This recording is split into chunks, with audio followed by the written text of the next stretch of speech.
ورنہ بس وہ تراویح کی طرح نہیں، الحمدللہ رب العالمین الرحمن الرحیم مالک یوم الدین ایاک نعبد و ایاک نستعین اہدنا الصراط المستقیم۔ اللہ اکبر، کیا ہے یہ؟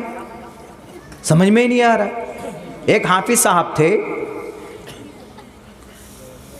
وہ 1 گھنٹے میں 6 پارہ پڑھ لیتے تھے۔ ہم نے کہا ارے بھائی 1 گھنٹے میں 6 پارہ کیسے پڑھ لے؟ جب وہ نیت باندھتے، بس اللہ اکبر باندھنے کے بعد ایک سانس میں سورہ فاتحہ، اس کے ساتھ میں پارہ بھی شروع کر دیتے تھے۔ الحمدللہ رب العالمین مالک یوم الدین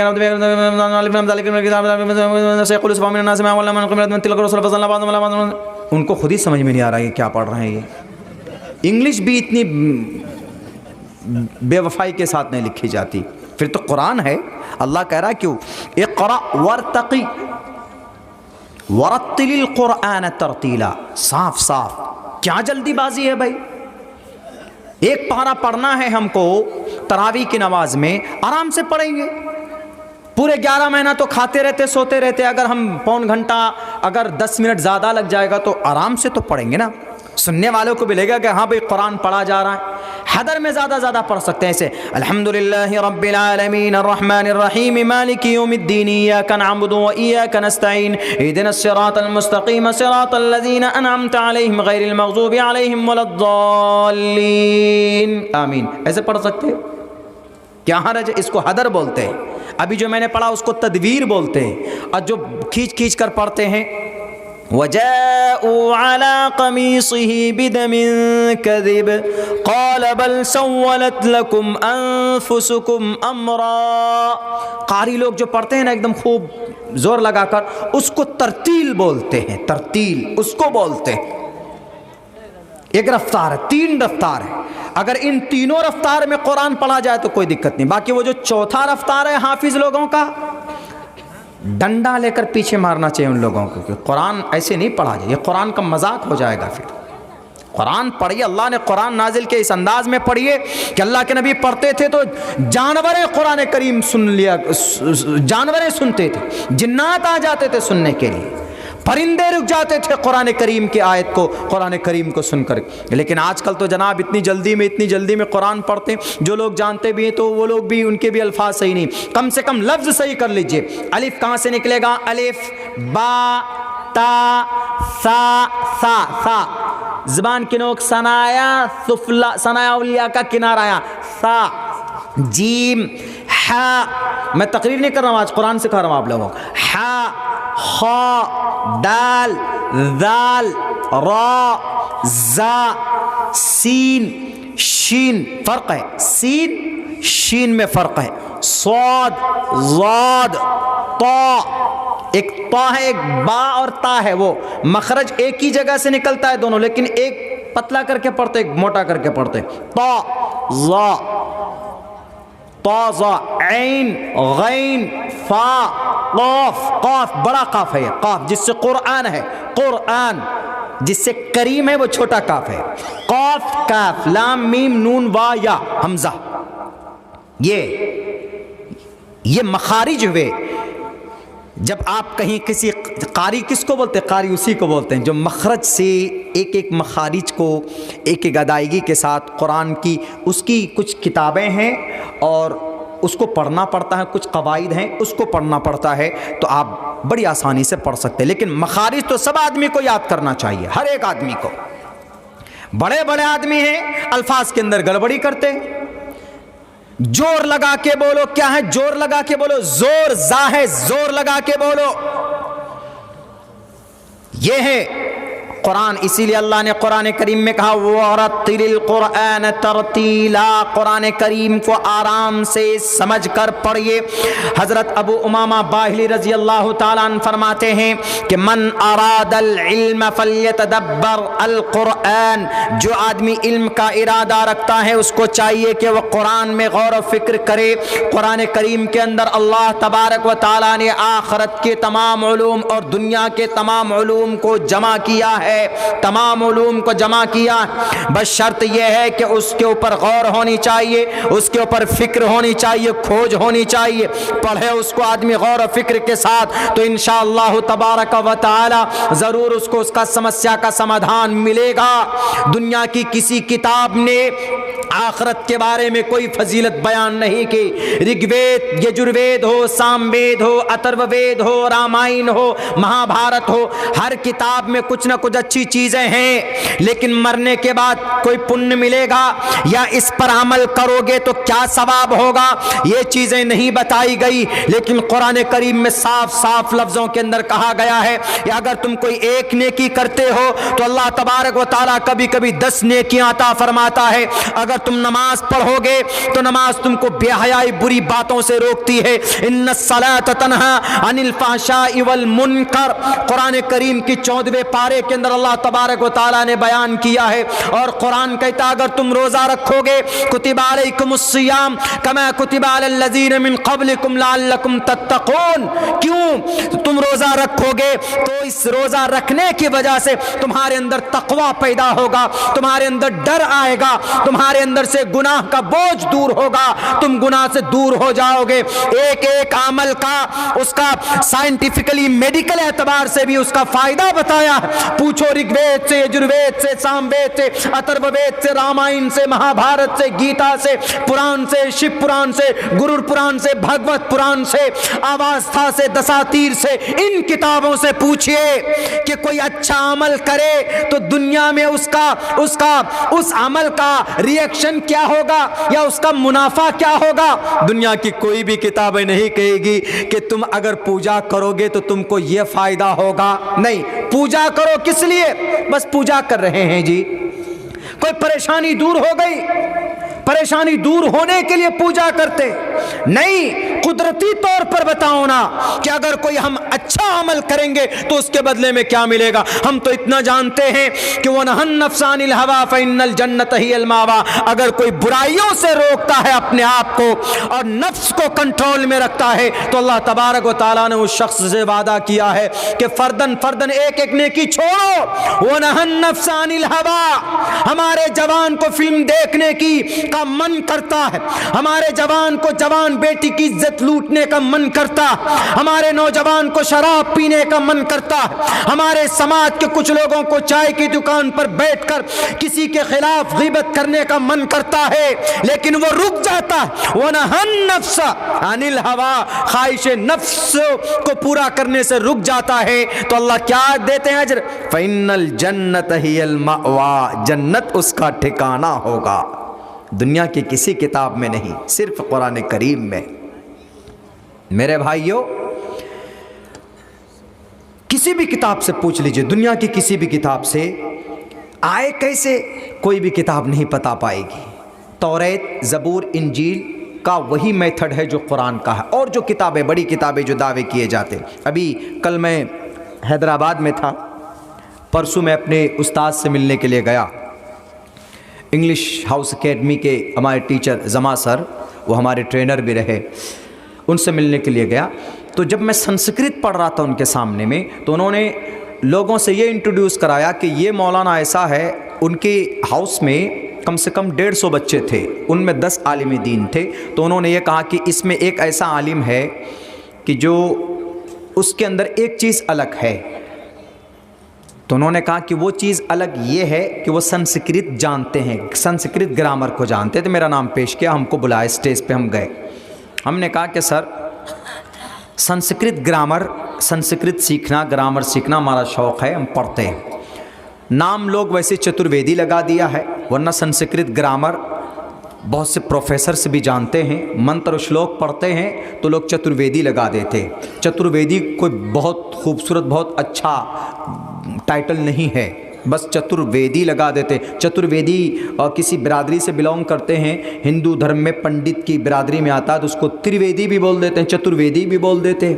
ہمارا دوست ایک تو ہم کو کیا بولتا، تم چترویدی نہیں، تم 18 ویدی ہو. 8 ویدی، 18 ویدی، 18 ویدی. ہم نے کہا یہ ویدی ویدی چھوڑو، اپنے جو اکابرین کا سلف کا جو وہ رہا ہے وہ دو. لیکن پھر وہی ہر جگہ چترویدی لگا دیتے ہیں، چترویدی لگا دیتے ہیں. بہرکیف تو انہوں نے یہ بات کہی کہ بھائی جو کتابیں جو نازل ہوئی ہیں، جو انہوں نے کہا کہ ہمارے بچوں کو کچھ سنسکرت بتاؤ. تو ہم نے ایک منتر پڑھا تھا، بہونام جنم نامنتے گیانوان مام پر پدگیتے واسودیوا سرومتی سمہا آتما سدرلبھا.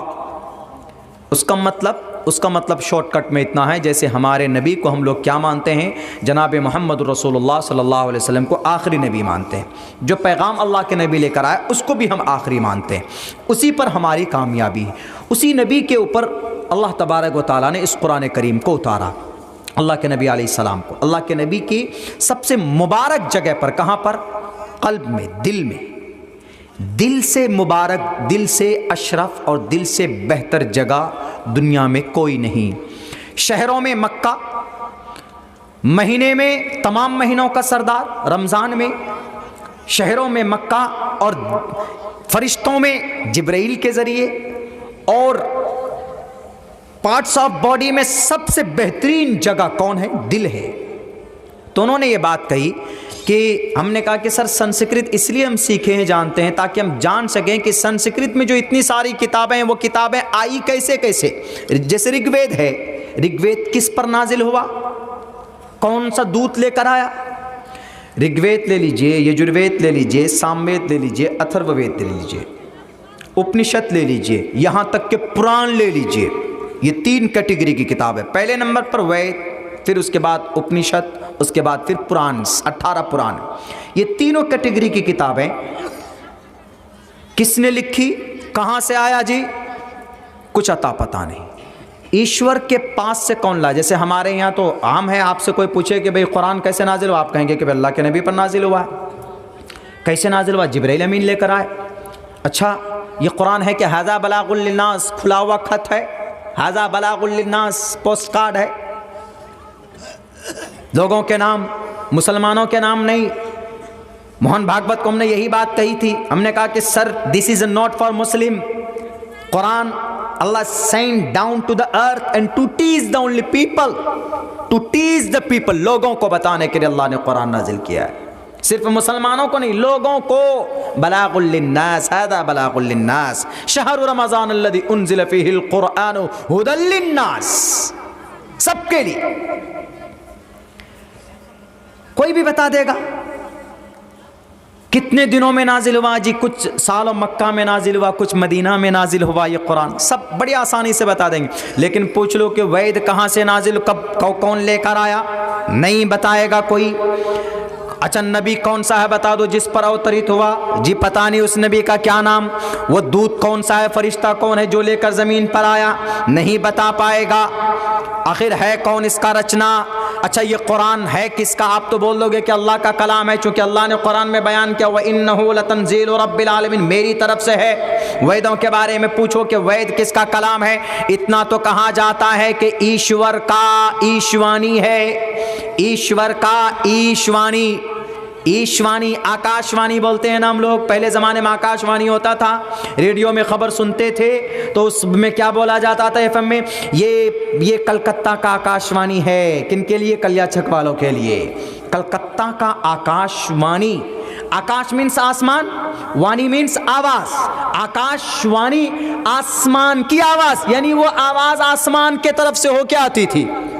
ایسے یہاں ایشوانی، ایشور کی آواز، ایشوانی ہے، اتنا تو پتا ہے وید ایشوانی ہے، لیکن یہ ایشوانی آسمان سے، ایشور سے یہ زمین پر لایا کون؟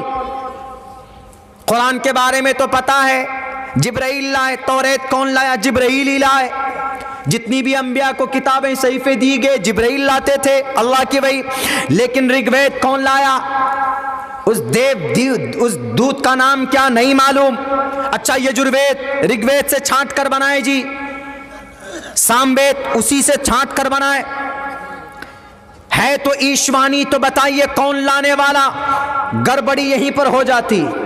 ہمارے قرآن میں گڑبڑی ہو سکتی؟ بالکل نہیں ہو سکتی، بالکل بھی نہیں ہو سکتی جی۔ قرآن کس کا کلام؟ اللہ کا۔ وَإِنَّهُ لَتَنزِيلُ رَبِّ الْعَالَمِينَ، آیا کون لے کر زمین پر؟ نزل بِهِ الروح الامین، جبرائیل امین لے کر آئے۔ کس لیے لے کر آئے؟ انسانوں کی ہدایت کے لیے، ھدی للناس۔ اچھا انسانوں کی ہدایت کے لیے لے کے آئے۔ اچھا کہاں پر لے کر آئے جی پہلے بتاؤ؟ مکہ میں لے کے آئے کہ مدینہ میں لے کے آئے؟ مکہ مدینہ بعد میں، پہلے نزل علی قلبک، محمد الرسول اللہ کے دل میں، دل پر دل پر لے کر آئے. پہاڑوں میں کیوں نہیں لے کر آئے؟ کیونکہ پہاڑوں میں ہمت نہیں تھی کہ قرآن کریم کے نازل ہونے اور ان کے بوجھ کو برداشت کر پائے.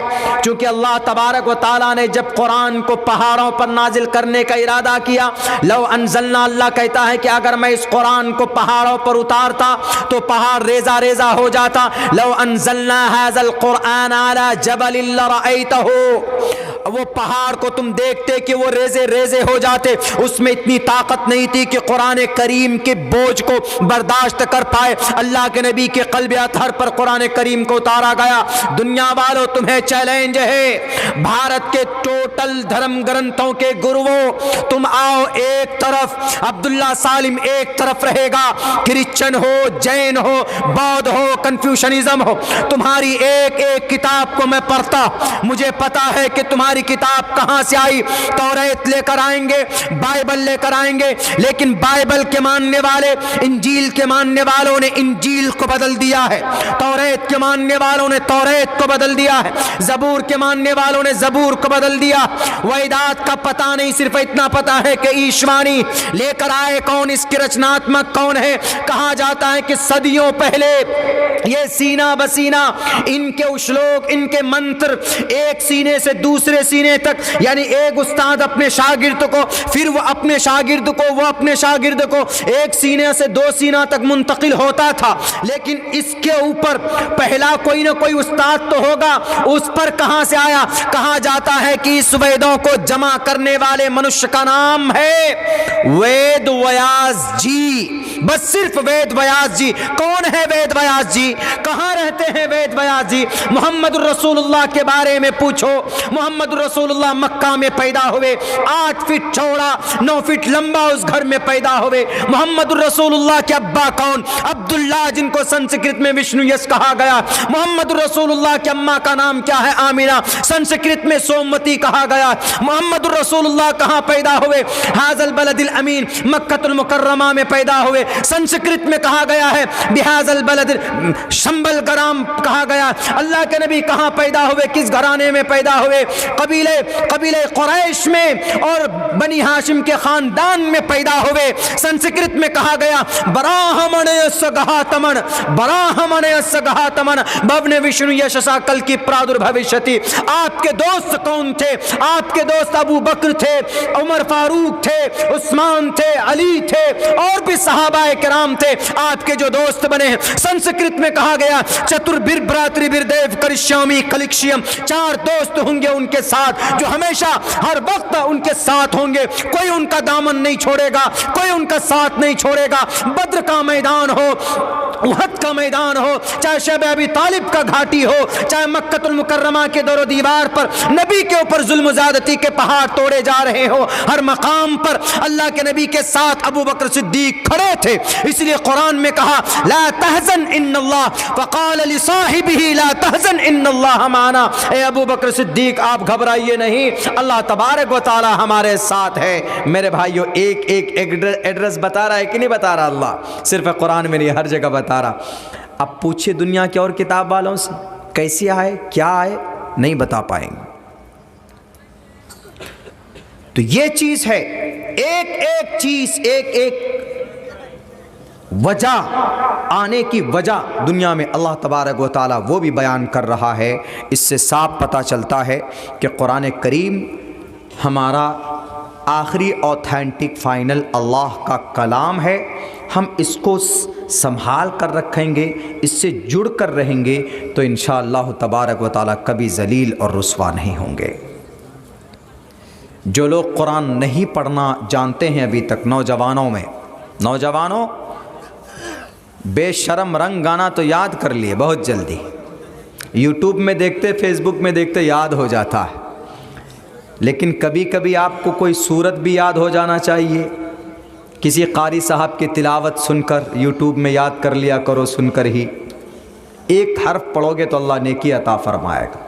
کل قیامت میں جب تم پریشان ہوں گے تو اللہ تبارک و تعالیٰ اسی قرآن کے ذریعے سے اللہ تبارک و تعالیٰ آپ کی مغفرت بھی کروا دے گا. قرآن آپ کا ضامن بن جائے گا. سپریم کورٹ میں اگر کوئی آپ کو کیس جتا دے تو آپ غلام بن جائیں گے اس کے، لیکن کل قیامت میں اللہ کے نزدیک آپ کا بیڑا اٹک جائے گا، معاملہ اٹک جائے گا، تو قرآن آ کر کے کہے گا کہ نہیں، this person related to me, میرے ساتھ ہے، لے کر جائے گا یہ قرآن آپ کو جنت میں۔ اسی لیے قرآن پڑھنا سیکھیے، نہیں پڑھنا جانتے ہیں کوشش کیجئے، اٹک اٹک کر پڑھتے ہیں تو پڑھیے اٹک کر، 2 اجر ملے گا، لیکن کوشش کیجئے بہتر انداز میں قرآن پڑھنے کی۔ وقت بھی چونکہ بہت ہو چکا، میں نے کھانا بھی نہیں کھایا ہے، مجھے کل اصل بات کرنی ہے، میں تو بیمار تھا، بیماری کی حالت میں اتنی دیر تک بول دیا ہوں میں، تو اسی لیے انشاءاللہ کل پوری تیاری کے ساتھ آئیے۔ کل 2 ٹاپک پر بات کریں گے، ایک تو یہ جو نیا سال ہے اسلام کے نظر میں اس کی کیا حقیقت ہے۔ ہم لوگ جو جنوری، فروری، مارچ، اپریل، مئی، جنوری، یہ بھوت کا نام ہے، بھوت کا، جینس بھوت کا نام ہے، جینس، اٹھائیے تاریخ پتہ چلے گا آپ کو، جینس بھوت کا نام۔ اتوار، جو اتوار ہم لوگ سنڈے جس کو بولتے ہیں، سنڈے اور اتوار، سنڈے اتوار کا مطلب سورج پوجنے کا دن، سنڈے اتوار، اس کی تحقیق میں کل کروں گا آپ لوگوں کے سامنے۔ جینس جنوری جس کو ہم لوگ ہیپی نیو ایئر مناتے ہیں، ہیپی نیو ایئر نہیں ہے وہ، ہیپی بھوت ڈے ہے، وہ ہیپی بھوت ڈے۔ جینس ایک بہت بڑے بھوت کا، چڑیل کا نام تھا۔ پوچھیں آپ، دیکھیں یورپ کی تاریخ اٹھا کر کے دیکھیے، یورپ والوں نے اسی لیے جینس کو جنوری کر دیا، جینس کو جنوری، کیوں؟ ان کی خواہش اور ان کی مرضی کے مطابق وہ بھوت، وہ دیوتا ان کے کام کرتے تھے، اسی لیے انہوں نے کہا کہ میرے ہم لوگوں کا سب کام یہی دیوتا کرتا ہے، اسی لیے شروعات اسی دیوتا کے نام سے ہونا چاہیے، جنوری۔ اوگسٹس کسی بادشاہ، وہ میں کل بتاؤں گا، آج نہیں بتاؤں گا۔